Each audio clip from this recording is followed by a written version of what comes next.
नमस्कार बंधू भगिनींनो, आपल्या सगळ्यांचं सहर्ष स्वागत आहे स्वास्तिकम या माझ्या चॅनलवर। आज मी आपल्यासाठी श्री नवनाथ भक्तिसार त्याचे पोथीचं वाचन घेऊन आली आहे। मी हे 11 दिवसाचं पारायण करत आहे। आजचा आपला 7वा दिवस आहे आणि आजपासून मी रोज 3 अध्याय करणार आहे। तर हा आपला आजचा 28वा अध्याय आहे। श्री नवनाथ चरणी एकच प्रार्थना। श्री नवनाथ, आपल्याला ज्या कुठल्या व्यक्तीपर्यंत हा व्हिडिओ पोहोचवायचा असेल आणि त्यांना मार्गदर्शन करायचं असेल, जे त्यांना आपल्या कथेतून मिळेल, त्या सगळ्यांपर्यंत हा व्हिडिओ नक्कीच पोहोचू दे। आणि बंधू भगिनींनो, आपल्याला सुद्धा एक विनंती आहे, आपण आपल्या आप्तजनांबरोबर हे व्हिडिओ शेअर करा, जेणेकरून त्यांनासुद्धा त्यांच्या प्रपंचामध्ये जर काही अडीअडचणी येत असतील तर नवनाथांच्या तर्फे त्यांना काही मार्गदर्शन मिळेल। यासाठी आपण माझ्या चॅनलला सबस्क्राईब करा, आपल्याला व्हिडिओ आवडत असतील तर लाईक करा आणि कमेंटमध्ये ओम चैतन्य नवनाथेभ्यो नमः हे लिहायला विसरू नका। चला तर आजच्या कथेस सुरुवात करूया।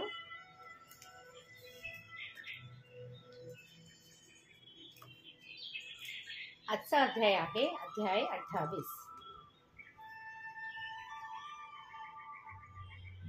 ओम राम दत्तात्रेय नमो नमः। नाम चैतन्य नवनाथेभ्यो नमो नमः।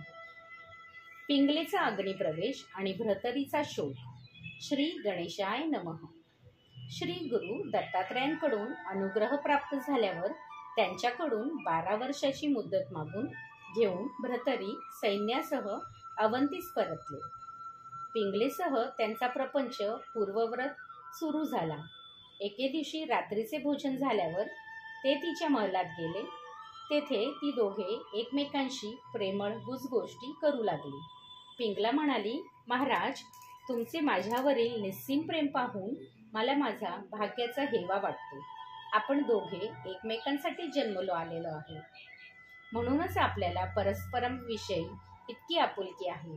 मी तुमच्या वाचून जगूच शकत नाही, त्यामुळे मला मरण यायचं असेल तर ते तुमच्या आधी यावे अशी माझी इच्छा आहे, आणि तसे झाल्यास मी स्वतःला भाग्यवान समजेन। ते ऐकून ते म्हणाले, प्रिये, मरण कोणाच्या हातात आहे क? पण तुझ्या आधी मला मरण आले तर तू काय करशील? ते ऐकून तिच्या डोळ्यात अश्रू तरळले। ती म्हणाली, नाथ, दुर्दैवाने तसे झाले तर मी तुमच्यासह अग्निप्रवेश करेन। यावर ते म्हणाले, अगं, बोलणे आणि करणे या जमीन आसमानाचे अंतर असते। या जगात प्राणाहून प्रिय अशी कोणतीच गोष्ट नाही, तेव्हा गमजा करू नकोस। ती म्हणाली, नाथ, उगीच कशाला सतीची परीक्षा घेता? मी कधीही स्वतःला वैधव्याचा कलंक लागू देणार नाही। यावर त्यांनी कोणतेही भाष्य केले नाही। तिची युक्तीने परीक्षा घ्यावी असे ठरवून ते गप्प बसले। पुढे काही दिवसांनी भ्रतरी शिकारीसाठी अरण्यात गेले असताना त्यांना एकाएकी पिंगलेच्या वचनांची आठवण झाली। यावेळी तिच्या भाषणांचा खरेखोटेपणा पाहावा म्हणून त्यांनी एका मृगाला मारले, त्याच्या रक्तात आपली वस्त्रभूषणे भिजवली, ती एका विश्वासू सेवकाकडे दिली व म्हणाले, तू अवंतीला जाऊन या वस्तू पिंगलेला दाखव आणि अरण्यात शिकार करताना वाघ झडप घालून युवराजांना प्राण घेतला असे सांग। हे काम गुप्तपणे झाले पाहिजे। त्यांच्या आज्ञेनुसार त्या सेवकाने पिंगलेची भेट घेऊन त्या रक्ताळलेल्या वस्तू तिला दाखवल्या आणि भ्रतरीच्या निधनाची दुःखद वार्ता तिला सांगितली। ती ऐकून तिला मोठाच धक्का बसला। ती मोठमोठ्याने आक्रोश करू लागली। तिचे रडणे ऐकून भ्रतरीच्या इतर स्त्रियाही भयभीत झाल्या। पतिनिधनाने वृत्त ऐकून त्यांनीही एकच आकांत मांडला। हा म्हणता ही वार्ता सर्व नगरात पसरली।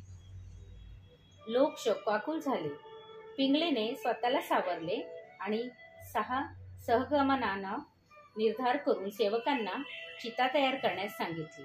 त्यानंतर भ्रतरींचा मुकुट, त्यांची वस्त्रे व आभूषणे परिधान करून तिने सतीचे वाण घेतले आणि आप्तजनांसह स्मशानात जाऊन स्वतःला त्या धगधगत्या अग्निकुंडात झोकून दिले। दुःखी प्रजाजन भडकल्या चितेला जळणाऱ्या पिंगलेला नमस्कार करून जड पावलांनी नगराकडे परतले। ही घटना घडली तेव्हा राजा विक्रम, राजशुभविक्रम सुमती, प्रधान आदी सर्व मान्यवर मंडळी मिथिला नगरीस राजा सत्यवर्म्याला भेटायला गेली होती. त्यामुळे राजवाड्यात फक्त स्त्रियाच होत्या आणि पिंगलेच्या हट्टापुढे त्यांचे काहीच चालले नाही. तसेच पिंगलेस निरोप देऊन निघालेला सेवक चुकामुक होऊन अरण्यातच भटकत राहिला. त्यामुळे भ्रतरींनाही नगरावृत्त कळले नाही. अशा प्रकारे केवळ अज्ञानामुळे पिंगलेचा दुर्दैवी मृत्यू झाला. सायंकाळच्या सुमारास मृगया आटोपती घेऊन भ्रतरी आपल्या सैनिकांसह नगराकडे निघाले. तेव्हा त्यांच्या मनात एकसारखा पिंगलेचाच विचार घोळत होता. आपल्या निधनाच्या वार्तेने तिची काय अवस्था झाली असेल? तिने काही बरे वाईट तर करून घेतले नसेल ना? अशा नानाविध शंका कुशंकांनी त्यांचे हृदय धडू लागले. कधी एकदा जातो आणि पिंगलेला पाहतो असे त्यांना होऊन गेले. विचारांच्या तंद्रीत ते नगरद्वारी आले. तेव्हा त्यांना सुखरूप पाहून द्वारकरक्षकांना आनंद झाला. त्यांनी त्या दिवसाचे नगारवृत्त त्यांना सांगितले आणि शोकावेगाने व्याकुळ होऊन पिंगला सती गेल्याची दुःखद बातमी त्यांच्या कानावर घातली. त्या भयंकर वार्तेने त्यांच्या पायाखालची वाळूच सरकली. दुःख झाल्यामुळे मोठ्याने आक्रोश करत ते स्मशानाकडे धावले. तेथे पिंगलेची चिता पाहताच तेही प्राणत्याग करण्यासाठी त्याची ते उडी मारण्यास उद्युक्त झाले. पण बरोबरीच्या मान्यवरांनी त्यांची समजूत काढली व त्यांचे सैन्य चितेला वेढा घालून बसले. त्यामुळे भ्रतरी निराशेने सुस्कारे टाकू लागले आणि पिंगलेचे गुण आठवून रडू लागले. शोकामुळे त्यांना वारंवार मूर्छा येऊ लागली. त्यावेळी ते सुखरूप असल्याचे कळताच त्यांच्या स्त्रियांनी व नगरजनांनी स्मशानात जाऊन त्यांचे सांत्वन करण्याचे खूप प्रयत्न केला, पण उपयोग झाला नाही. पिंगलेच्या चितेची राखण करत व अन्नपाणी वज्र करून ते तेथेच राहिले. इकडे अवंतीचे वृत्त मिथिलेत कळतात तेथील मंडळींनाही मोठा धक्का बसला. सुमती प्रधानास रडू आवरेना. राजप्रासादात सर्वत्र शोकाकुळ पसरली. विक्रमादी सर्व मंडळी त्वरेने अवंतीस परतली. त्या सर्वांनी भ्रतरींची अनेक प्रकारे समजूत काढली, पण व्यर्थ. शेवटी विक्रमानेच पिंगलेची उत्तरक्रिया केली, पण तिच्या शोकात मग्न झालेल्या भ्रतरींनी आपले स्थान सोडले नाही. दुर्दैवाला दोष देत आणि पिंगलेच्या नावाचा उच्चार करत ते आला दिवस घालवू लागले. अशी 12 वर्षे लोटली. या सर्व क्लेशामुळे त्यांचे शरीर कृश झाले. त्यांची अवस्था पाहून सूर्याला राहवेना. पुत्रमोहाने व्यथित होऊन तो दत्तात्रयांकडे गेला. त्यांना भ्रतरीची सद्यस्थिती सांगितली. त्यांनी अंतर्दृष्टीने सर्व प्रकारे जाणले व त्याला धीर देत म्हणाले, आपण चिंता करू नका. माझे शिष्य मच्छिंद्र, यांचे शिष्य गोरक्षनाथ यांना मी त्यांच्याकडे पाठवतो. ते त्यांच्या हिताच्या दृष्टीने योग्य तेच करतील. ते ऐकून सूर्य समाधानाने स्वस्थानी परत गेले. अध्याय 28 समाप्त. श्री दत्तप्रभू पर्णमस्तु. शुभं भवतु, शुभं भवतु, शुभं भवतु.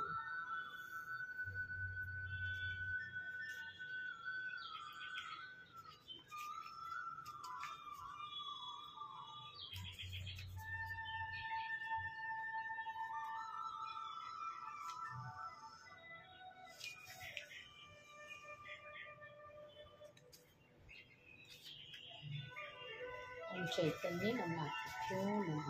ओम चैतन्य नाथाभ्यो नमः. ओम चैतन्य नाथाभ्यो नमः.